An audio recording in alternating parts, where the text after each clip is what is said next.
দোয়া করবেন। আমি মরক লই আইছি মার্কেটে। আমার মরকগুলো যখন বিক্রি হয়ে যায়, পাশে দিয়ে কবুতরও আনছি, মুরগিও আনছি। আসলে মুরগিগুলো খুব আসলি মুরগি, দেশি সবগুলো রাতায় আনছি। আর আমার পাশাপাশি আরও মরক আছে, মরক আরও আছে। আপনার সব দোকানদার অকল বসে দিয়েছে মরক লই। মরক আছে, সবজি আছে। এখানে সবজি মার্কেট জুম্মা দিনে বইয়ে, ওখানে লোকজন আইয়ে না, লোকজন কম।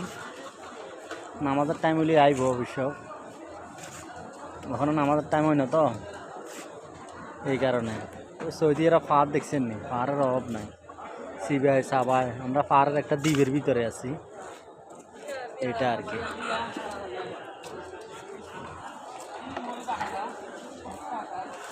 কিরকম আছেন জানাইবেন আপনারা, বাজারটা কিরকম লাগলো তাও জানাইবেন। আমার মুরগিগুলো দোয়া করবেন যেন তাড়াতাড়ি বিক্রি হয়ে যায় গরমের দিন, তাইলে আমার একটা আর কষ্ট হইল না। গেলাম রুমে, এই অবস্থা আর গিয়া।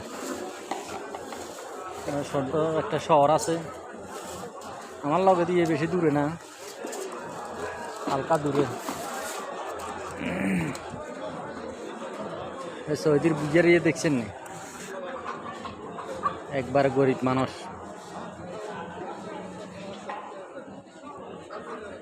বুঝছেন না? এই সে তোকাই তাকায়, ফাতা মাথা তোকাই তাকায়, সবজি টবজি এতে তুমি গাজর গিয়া, এতে তুমি ইঞ্জেনে কেন, এতে তুমি ইঞ্জেনে কেন, কোনোরকম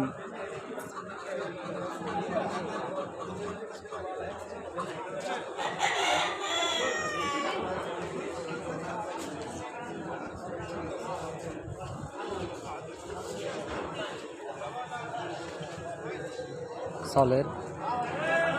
আল্লাহ সালার তরমুজ আনছে, বড় বড় তরমুজ হল একবারে সস্তা দামে। ফুলকপি এখনও আছে, ফুলকপি টমাটো সব কিছুই আছে, দেশে সব কিছুই পাওয়া যায় মোটামুটি। এইটা আর কি। এখানে পার্কিং আছে, উপরে ব্যবস্থা আছে, বৃষ্টির দিনে বৃষ্টি হইতো না, গরমের দিনে রোদ লাগতো না। উপরের সিস্টেমও ভালো আছে, উন্নত মানের সিস্টেম, খুব সৌন্দর্য, অসাধারণ। পাশে মসজিদ আছে, নামাজ পড়ে গেলাম সময় মতে, এই অবস্থা আর কি। সব কিছু সবজির পার্কিং, গাড়ির পার্কিং, সবজি যেন নেচে বিক্রি করতে পারে এই ব্যবস্থাও আছে, সব কিছু অসাধারণ।